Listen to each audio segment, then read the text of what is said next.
Well, guys, welcome back to the Team Ham channel. I am here with the Paradox Twins, Kevin and Kalvin, and we're here to talk about our results of the race for the case tournament, where we all three were a team and we made first place. Saturday was fun, that was for sure. Yeah, that was a rough one, but we got it. Hell yeah. So I guess we could just go into a quick rundown of our deck profiles, then we could talk about our matchup. So I brought Magnolia. This was a build that I spliced together off of seeing a lot of the top 8 builds that have been going around. I run the Zorga engine, and obviously pretty staple. Most Magnolia decks are pretty cookie cutter now. They know what's the 4-ups, like the Pantheros and the Inlets, 4 to grade 4. Then some odd mixture of orders and the promo. So I think this is a very straightforward lineup of what a Magnolia deck would look like now. The only spicy tech here was the fact that I was running a lane, but she wasn't even necessary. I'm actually considering cutting her down because I actually just didn't really care for her as much as I thought I would have. I definitely plan on trying to bump the bear up again. I think this order mount here, 6, is pretty good. Out of all the rounds I played, there was only 2 games I didn't have an order for Rancor Chain, which obviously if you could find a way to bump this up one more, it would be even more consistent. You'd probably never have to worry about that unless you just brick really hard. Do you want to talk about rounds now or talk about rounds after? Talk about later. Okay. After. So you finished with yours then? Yeah, I'm done. Alright, then I'll go next. So I was Seat B. I was playing Flagberg. The deck performed extremely well that day. I was actually a little surprised myself. This deck list that you're seeing is basically a homebrew that I've been working on ever since Set 4 came out. If you see in the deck list, I do have the 4 Inlet Dragons. It was originally 3. I think it was a day or 2 prior to the event itself. I actually put in the 4th Inlet. I was running 3 Inlet Dragons and 1 extra of the grade 1 of the ride line. And that was working for me for a while. But a few buddies of mine, including a few of my teammates, they told me and suggested that, you should probably try the 4 Inlets. And I thought, what the hey, let's do it. So right before the tournament day, we did that switch, and I have to say I saw it quite a bit, a lot more than I did before, but maybe a little too much. And I kind of wish I only had it at 3 with how often I was seeing mine, but that's neither here nor there, right?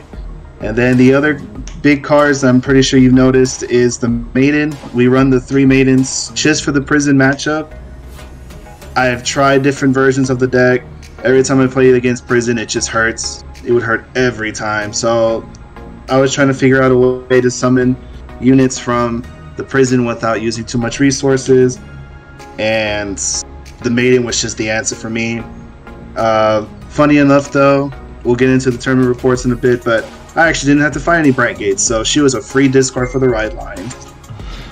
And then we also run the 1 Kusi. Now, I thought about running the 3 Mantises and not run the Kusi, but many times where I've had games where I just don't see the Persona ride. So when I do see the Kusi, I'll be able to call it behind Vanguard and just make it a 28k lane, just swing with the van. If I don't get Persona ride, it's okay. The 28 is nice. And the way I would actually get into it, and it actually happened in quite a few of the games, was I would soul charge it with the Maiden, and then I would call it back out with the order to Soul Blast and Superior Call. So in a way, it was like searching for it, and it did come in handy. It was great. And besides that, everything else is pretty much standard that you see.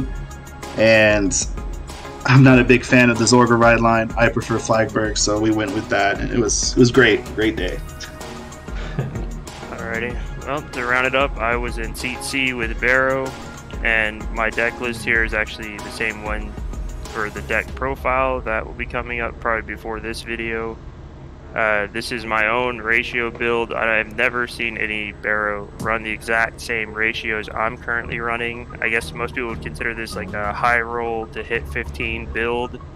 No Persona rides, no Baros in the main deck, Brother Souls in the main deck, a lot of techs that most people are not running in their flex spots for Baro. I saw people running the grade 2 that goes into soul when he guards, and he gains extra guard if you have 7 or more in soul. Like, that's cute and all, but it's not really helping you that much.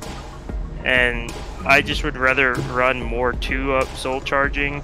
So that's why I teched in the 2 brother souls, because if you see it early, you can use it, help you have more than 10 soul after your ride line plus the pandemonium. And if you get it too late, it's just PG, discard, effect, whatever. You use cutting sword or whatever, cutlass sword, the grade 2. His pitch cost, you can pitch the brother soul. The Spartan man, again, same scenario basically. If you can early game with him, you get that 1 damage, call him, you can rush a little bit with 2 Spartans, and then if you heal that damage off, like, that's best case scenario. But yeah, just being able to hit 12 soul after pandemonium makes it super free for you, because then at that point you just need 1 swirler or 1 engraver and 1 like Curtis or something to hit your 15. So it makes it where you can save more hand, so you can end turn with like 6 or more cards in your hand instead of like 4 like most decks, or you don't even hit 15. So yeah, I like this Baro deck list that I've made. I think it's as good as it's gonna get until set 5. Nice. Alrighty then. Then that will lead us into our rounds and what we fought. I think it'll be best to just talk about what we each fought in the first round instead of us like talking of our each own battles and going back in between all the rounds again. So we just collectively talk about round 1. So round 1, I fought a mirror match against another Magnolia player. It was unfortunate for me. He actually got into more inlets, which ended up making me lose the round just because he was just out resourcing me. I believe I either got into 0 or maybe 1 inlet, and he immediately on his grade 3 turn already had 2. So it just became a snowball of him just out drawing me, and it led to me eventually losing the game. So you want us to talk about our report then, like how the match went instead of just what we fought? I mean, if you want to. Okay. Instead of just being like, I lost, I won. Give it a little bit more. Right. In that case, for me, I played against Kyrie Friends, piloted by Ramiro. It was a very close game, very much back and forth. He saw triggers, I saw triggers, but the deciding factor was when I swung with Flagberg with the guard restrict, he had to drop 3 perfect guards, and then discard 1, which left him 1 card left in hand. And then after that, it was just, he couldn't guard the next turn. And I had enough shield to defend his next turn, so when it went back to me, that was it. He just couldn't keep guarding. Kyrie's scary, guys. Don't be sleeping on it. That deck is strong. Don't have to tell me. Yeah, and for me, my round 1 opponent was a Gravidia. Yeah, it was a Gravidia. And yeah, that was the worst game for me, Baro, like piloting wise. My hand, I couldn't draw anything to soul charge. I mean, literally anything. I'm not even talking about, oh, I didn't see pandemonium. I mean, I didn't see anything. I couldn't even hit 10 soul on my first grade 3 ride, which, keep in mind, guys, the ride line gets you 2-6. I could only hit 7. I only had 1 card that could soul charge from the start of the game all the way to my first grade 3 turn. I just had my non-soul charging triggers and PGs in my hand. So yeah, I lost. I was able to stop some of the Gravidia attacks, but I mean, I couldn't put any pressure on him, so he got it. So round 2 was actually against our own team members. It was against Team Ham with both the Sams in it, and that was fun. Andrew, I believe. Yeah, it was Andrew. Yep. So I ended up fighting Sam piloting Prison, and it was just unfortunate. I just could not close the game quick enough. He was able to get too many grade 4 turns off, and just he played smart. He actually denied me damage, which really hurt me because it was allowing him to really build up his prison going into the next turn. And it was just inevitable. My hand was going to fall before I could deal enough damage, so I ended up losing that matchup as well. Well, for me, I played against Andrew, and he was playing Greedon, and I have to say it was very unfortunate what happened to Andrew. He was able to heal and go back down to 0 damage by his grade 2 turn. Resolving 2 heals will do that. But when we got to grade 3, and just after the grade 3 turn, he just could not see the second Greedon for the life of him. He kept damaging his copies. The last one was at the bottom of the deck, so he wasn't going to see it, so he had to play regular Vanguard, not being able to have that 6 damage leeway against me, and Flagberg was just eating his hand. Because Greedon is a deck that absorbs all their rear guards, and they have to be able to hold on to enough cards in hand to be able to replay units to restand, Flagberg just ate up that hand. He could not replace the field enough times to do the restanding every single turn, and it was brutal. And there was a turn where he almost was able to do 2 restands in 1 turn, but he was missing 1 rabbit. I believe Kalvin was watching the game by that point. And he had it, but yeah, unfortunately he only had 1 rabbit in his hand. If he would have had the second one, he would have had the triple restand. Yeah, which would have eaten up a lot more of my defensive cards and probably more of my pieces that I was holding on to do my rush the next turn. So it was just unfortunate for him, but we were able to get that W with Flagberg. Yeah, I saw that match. With Greedon, healing down is pretty terrible going to their first grade 3 turn. Unfortunately, they need that 3 counter blast to make a play. But for me, I fought the other Sam, Pepper, who was playing Gravidia again. I fought, I think, 2 or 3 Gravidias that night. I told him that after how poorly my deck performed that night or that round before, if my deck will respond to me, good luck. He's going to need it. Like you're going to need to match my tempo. And my deck was fully responding. I critted him on my grade 1 attack and my grade 2 attack, and then on my grade 3 turn, he 2'd past me, and I hit double heal and broke through and killed him. So it was unfortunately a pretty sacky game on my end, but I mean, that's Vanguard for you, so. It happens. Very swift end for that one. Round 3, I ended up fighting Babs. Wait, how do you say her name? Bagsagarov or whatever. Bagsagarov. Yeah, So this was actually my first time fighting that deck, actually. I haven't really practiced that matchup because no one I am directly versing uses it, and so unless I go spend time with Team Ham and like say like Jesse, I believe owns the deck, I just really don't get that matchup in. So this is my first time experiencing that matchup with Mag. So I played smart after I realized he could blow up my front row. I was mainly just leaving stuff in the back row for him, so I used my inlets in the front row. But he ended up actually getting 3 trick moons, and it was just so massive, swinging 50 plus lanes. It was just too much for my hand. I couldn't handle it, so he ended up getting that game as well. Which was unfortunate to watch. I happened to see the end of that. Ugh.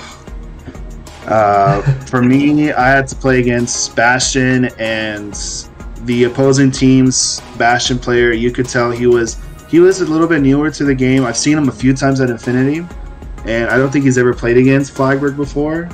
Like he knew of it, and there was nothing he could do. Like to give you an idea, the most amount of rear guards he had throughout the whole game was 2. He only had 2 rear guards. His hand was just suffering. He couldn't call a board.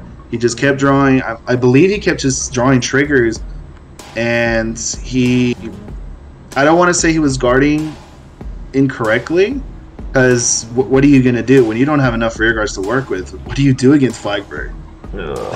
What do you do when you're playing Bastion with no grade 3s? Exactly. So there was one point in the game where he summoned an Alden, and I said, okay, you're going to do your 2 counterblasts and draw 2.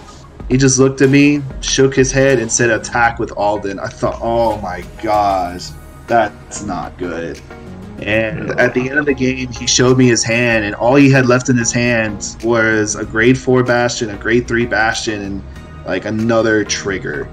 I said, man. And just 1,000 cuts, like swing wide decks to Bastion just hurt because they want their shield value to matter, and you saying give me a 5k poke over and over again just hurts so much. Exactly. It was very unfortunate for the Bastion player, but it happens. I usually play Bastion myself. I love playing Heater, and that does happen more times than you would think. Oh. Yeah. And for me in Seat C, apparently it was a Bruce player. Unfortunately for me, it's kind of hard to remember because I opened up basically godlike on my first grade 3 turn. I had triple swirler. They were all like 8+ stacks, and so he had to take both the first pokes, put them to 4, I believe. No, I put him to 3 because he guarded my grade 1, and then I swung Baro and did the whole Baro thing, had 15+ in soul. He put me on a 2 to pass, and I went crit, so he had to take 4, and that was it. That game ended pretty quickly. Oh, sounds like what happened against Pepper. Double heal, this time double crit. Man, double crit was pretty lethal, but hey, I mean, the only reason why he really died there, I mean, double crit, of course, helped a lot, but even if it was just 2 other triggers, the main thing that helped was the swirlers. I mean, 50+ K swirler lanes, I mean, you just take those. Yeah, it's too much shield, man. Especially if it's before they hit grade 3. Yeah, I mean, it's the swirler pushes on the first grade 3 turn. It makes those first 2 attacks just so lethal. You just have to take it. And if you didn't guard, or if you didn't guard my first attacks, like if I went second, you're at 2 to 3 damage already if you didn't heal, and then the swirlers push you up to 4, and my Baro swings deadly at that point, and then if I see 1 crit trigger in that, you have a 43-2 crit coming right after that. I mean, it's a lot. It taxes your hand a lot on that first grade 3 turn. Yeah, it's definitely a high roll type of deck here. That actually leads into our next round, which was against another team of ham members, which was Tito's team with Nilsson and Ronald. And I ended up fighting Ronald, who was piloting Nirvana.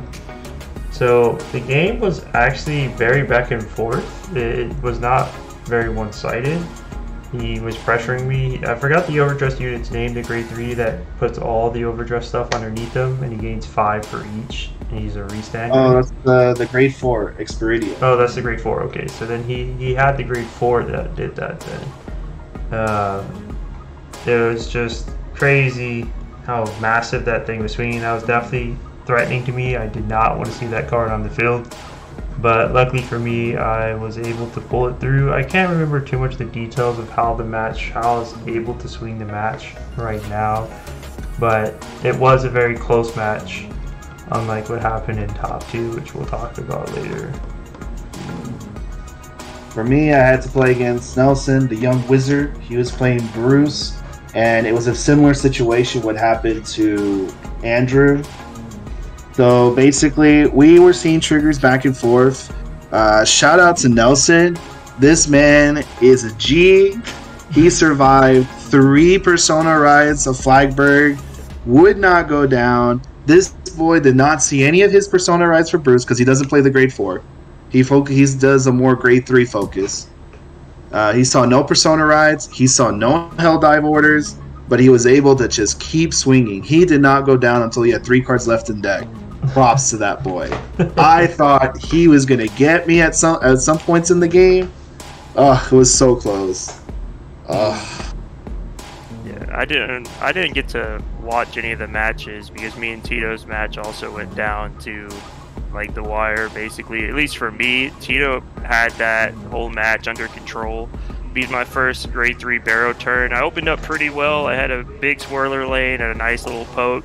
And on the very first damage, that first poke, he hits OT and it shuts down my grade 3 turn completely. That hurts a lot for Baro because I committed a lot of resources to that play, and the over trigger just like says, huh, yeah, that sucks, and you can't hit me no more. So I just had to play for resources at that point, get my counterblast back, and like toolbox my hand, get some PGs, get some more triggers or something. And yeah, I went down to the very end where I had, I believe, 6 or 7 cards left in my deck, and I swung Baro with no first attack, so it was only a 3-attack Baro. Swing Baro, effect, call 2. I called the Keenly to send cards back. I sent the ride line back and a few cards back, and I called I believe the cutting sword again to give 5 to the front, and I did manipulate to get another card into my hand. And the cards in my deck, I had 2 crit triggers left in my deck at that point, and the draw off of Baro didn't hit it, the soul charge didn't hit it, so I still had 2 crits and 4 cards total in the deck at that point. And he puts me on a 2 to pass, which I'm surprised he didn't just like no pass that and guarantee. No, he did block my Vanguard, correct. He did completely block my Vanguard, no pass. But then I flipped the double crit onto the Keenly, so she was swinging 70k, 3 damage, which he was at 3 damage, and he was short. He couldn't guard that. He had to take the 3 damage, and it killed him. He had that game. He should have won that, but luck was on my side, so. Anyway, he was playing Magnolia. Oh man, what a brutal way to end it. So that would actually lead into the last round of Swiss before they cut to top 8, which is we fought against Shelby's team, and the person I ended up fighting was piloting Magnolia. It was just another scenario again where he ended up getting his inlets more than I did. Even though I run inlet as a 4, it's just unfortunate in the mirror match. Like whoever draws more inlets generally wins, and once again, just my opponent was getting the inlets more than I was, and he was able to out-resource me, and eventually I would succumb to the difference of the amount of hand we were drawing. Yeah, I did get to see the end of that match. That was... I really thought you could get it, like, clinch it at the end, but how unfortunate. As for me, I got to play against Shelby himself, and he was playing Nirvana. And for him, it seemed like at first things were not going so well, but then he was able to do his push turn on his first grade 4. He had the Experidia, he had his Nirvana, I believe he had an Arcs as well, so he had the setup to go, and I was able to guard that turn. But it was after he did that big turn, when I did my Flagberg turn of just retiring the 2, taxing his hand, it just was a downfall for him. It came down to him top decking an Expecta, the grade 3, but he did not have a unit that could go into overdress first and then into that. If he would have been able to do that against me, I would have actually lost that game. Oh. But all he had was the Trick Star that he could recover from the drop zone with the 1 Nirvana in his hands, and then he just called the Expecta in front of the Trick Star, and he just made a column, and he just tried his best. He swung, he prayed, it did not work out. Flagberg said no. Simple and sweet. And I don't remember the name of the person. I know what I fought, but I don't remember the name of him. And he was a fairly newer player. Apparently watches the channel, so if you're watching this, hey, what's up, man? Shout out to you, man. Yeah, always greatly appreciate the support. I'm going to be honest here, man. I was pretty mad at that game. It was that, again, my first grade 3 turn. You hit you the didn't OT. say the clan. It was bad, Sagarov.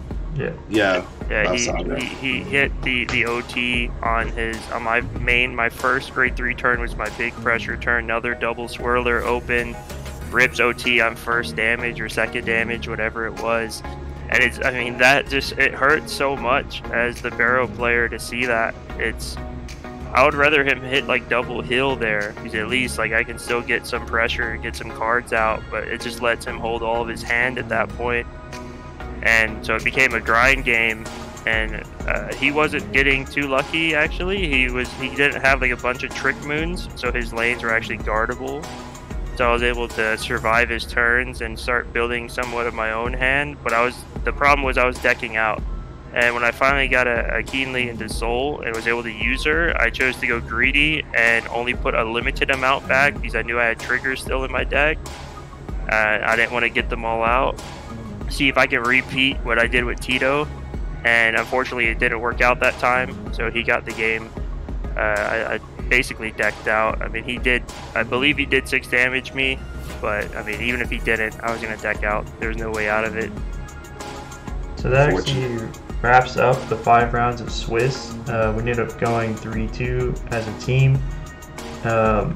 We ended up bubbling in 8th, which was actually kind of sad because the last round we got down paired to Shelby's team, and when they beat us, they ended up getting 9th, so we bubbled Joel out. Sorry, that's how that worked, Dave. And blame the tournament system. That's not on us. And I found out afterwards that one of the teams that I believe Shelby's team either lost to or that they beat really early on, they dropped out of the tournament early. So that really hurt their score. Yeah, dropping sucks, man. I really wish that people would stop dropping out of tournaments. Just stick it out, guys. I understand that, you may not make top, but, respect your opponents that beat you. You don't need to drag them down because you were having a bad time. But that leads us into top 8, where we ended up fighting Lewis's team. I'll let James talk more about what happened against his opponent, but I ended up fighting Lewis, who was fighting Prison, and it was just a very sacky game on my side. I was just opening up fantastic with Mag, rushing him down, seeing triggers, and then on his end, he actually got extremely unlucky, very few defensives, and the worst part of all is he did not get his grade 4. As soon as that happened, it was just a done deal. There was no coming out of that. Grade 4 mag is just too strong for a Prison player to not go grade 4. Yeah. For me, my opponent, he unfortunately during deck check, my opponent, there was something that came up with his deck. I'm not going to go into like deep specifics, but it resulted him in getting an automatic game loss. So I technically already won that game through that, but I decided, let's play it out anyway because I do want to play Vanguard. That's what I'm here for. And my opening hand was 2 spiritual condensations, 2 triggers, and a grade 2 at post mulligan. So against Bruce. So needless to say, guys, I lost that game. I saw 1 perfect guard the entire match in my hand. This man was popping off with grade 4 Bruce. Sets up the board with the grade 3 that gives the crit to the Vanguard and then the 5k as well to the front, I believe. And he just, it was washed out. I was out. So, so we knew what was going to happen if that didn't go on. So it came down to Kalvin in his game. Yeah. So in mine, it was another Magnolia. I believe their team was undefeated through. Their team was undefeated through Swiss, right? I don't think they dropped the game. Yeah, I believe so. Right. And yeah, so I fought Mag. I'm actually, since it's been a few days, I'm actually having trouble remembering the match completely. Like I'm not even sure exactly how I won. I know it wasn't like a blowout. I know I didn't like sack him like some of the other rounds. I know it grinded a little bit, but yeah, unfortunately I can't really remember that match. I just know I won. Well, that ended up leading to us going to top 4, where we ended up fighting Marjan's team. Yeah, Marjan's team. Where I ended up fighting a Bruce player. This was one of my very first like high roll experiments against the Bruce player, because I have people like Kalvin here who play Bruce, but very rarely. So it's another matchup where I didn't have a bunch of experience going into what to expect out of the grade 4 Bruce, and he just went off. I put him to 3, then his 4th, he went grade 4, activated the order, give him a crit. He had the grade 3 that gave another crit. He had all this power boost going on all over the board. And he swings in, triple drive, he hits 3 triggers, restand, swings in again, hits his OT. And just as a mag player, I just didn't have the hand to guard that much pressure on 4th turn. I don't remember if I resolved inlets or not, but even if I did, I mustn't have drawn any PGs or anything that would really help me survive that turn. It's another scenario where one of Mag's biggest weaknesses, if we don't have the PGs, you can just run us down with big numbers, because it's too much shield to guard these 50 plus lanes. And yeah, he just sweeped me. It was just immediate. I got ran up. Yeah, that. Oof. That's all I could say. Oof. Yeah. I heard that he hit on the triple drive, triple triggers, and then on his 1 drive hit OT. I was like, yeah, that's. I don't think any deck can really survive that. Yeah, that's like the most optimal turnout there. I was done. Yeah, for me, I had to play against Marjan. It was against Kyrie again. And the big thing that happened between our game, I was doing my Flagberg things, multi-attacking, trying to set up the right number ratios so my rear guards can still hit, trying to keep triggers in mind. And that was the thing Marjan wasn't seeing. I believe in the whole game, between offensive and defensive checks, he only saw 2 triggers. Damn. He drew the over trigger in his, I think he told me either post mulligan or on his 1st turn. He drew the over trigger. And that was it. I mean, how do you stop a deck that multi-attacks you when you don't see your defensives to help? Or heaven forbid, when you go into your grade 4 Kyrie and you're triple driving and they're all dry. Yeah, it's brutal. So it was just very again, another unfortunate situation. It happened. I thought, well, this seems to be a normal occurrence today. Just my opponents are just seeing unfortunate circumstances. Which works out for us. It worked out in the end. Yep, sure did. And I ended up fighting Bastion in Seat C. Bastion has in my opinion, a quickly decided either it's a 50-50 to start, but then as soon as like whoever wins the die roll or who pressures hard on their like better turn, it quickly decides who's gonna win that match. What I mean by that is like my first grade 3 Baro turn, if I put a lot of pressure on you, it's pretty hard for the Bastion player to come back because they have to no guard a lot against Baro. So even my weaker attack lanes of like 25 hurt them because like that's like their 3 cards out of their hand that have trigger value, having to drop that. And then when I swing a 33 at you, which my deck is designed to do, that's 2 cards. And I mean, so it ends up in a lot of no guarding for the Bastion player, and you can't survive several turns against Baro. And his turns, I believe I went 2nd against him, and if I did, the board wipe, there's no way to come back from it as Bastion. I mean, if you have the Alden, the call to draw and do all that stuff, then cool, you can kind of rebound, but then your hand is still like nothing if you're not drawing PGs. So it's just unfortunately guard wise that deck's biggest weakness, and Baro fully abuses that flaw in the deck. So with that wraps up top 4 for us, which we ended up going into top 2 against a team hand member, a team that we actually already fought. We ended up going against Tito's team again. So I ended up fighting Ronald again with his Nirvana deck, and this time it was a lot different. I was able to immediately start popping off. He only resolved, forgetting I think his name's Arc, the CB1 draw 2. He only was able to resolve that once that game, unlike the previous game where I think he resolved it at least twice. And due to him not really drawing and seeing his pieces. And then I was actually on point. My deck was responding. I had my inlets going. I was able to very quickly end that top 2 game against him. It was a very brutal showing. It was a very fast game, and it was done.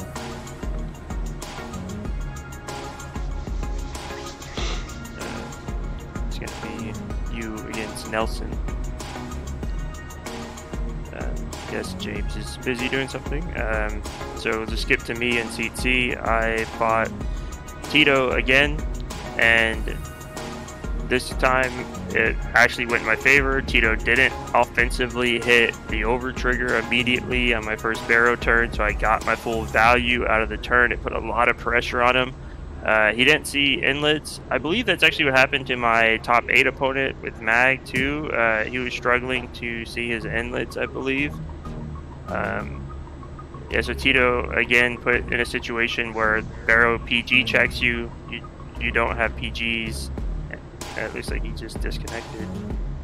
So if you don't have PGs, then you can't really beat Baro. Unfortunately, the numbers are very tough. And then when you put yourself on that 2 to pass, and if your opponent's lucky like I was for most of the night, I mean, I'm breaking that 2 to pass. As soon as my first drive check sees a trigger, I mean, why not just put the pressure on you? And I don't exactly remember how the match ended for Tito. I just knew that he couldn't guard anymore.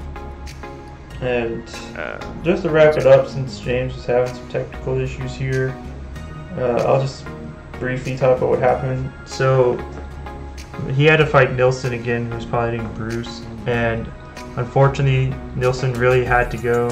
He had to leave early, so he ended up forfeiting that match to James, which, you know, it was unfortunate. He really did want to play that match out. He didn't want to leave, but he had some other priorities that told him he had to leave in that moment. It was overall feels bad. It definitely could have went a different way if he stayed. You know, me and Kalvin both won, so even if he did win that game to James, we still would have took it. So it's not at all feels bad. It wasn't a 1-1, which that was the deciding factor. So thank God for that. Then to wrap it all up about the race for the case tourney, there was actually 19 teams, which led to like a bye team until people started dropping.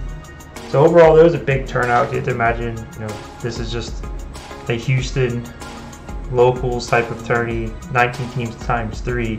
That's a pretty good showing. We definitely appreciate all the people coming from outside of Houston participate. And that wraps up how the tourney went for Team Ham, and well, at least for us with Team Ham. Thank you for watching. Until next time. Take care, guys. Later. All right, guys, y'all take care, and thank you again for watching.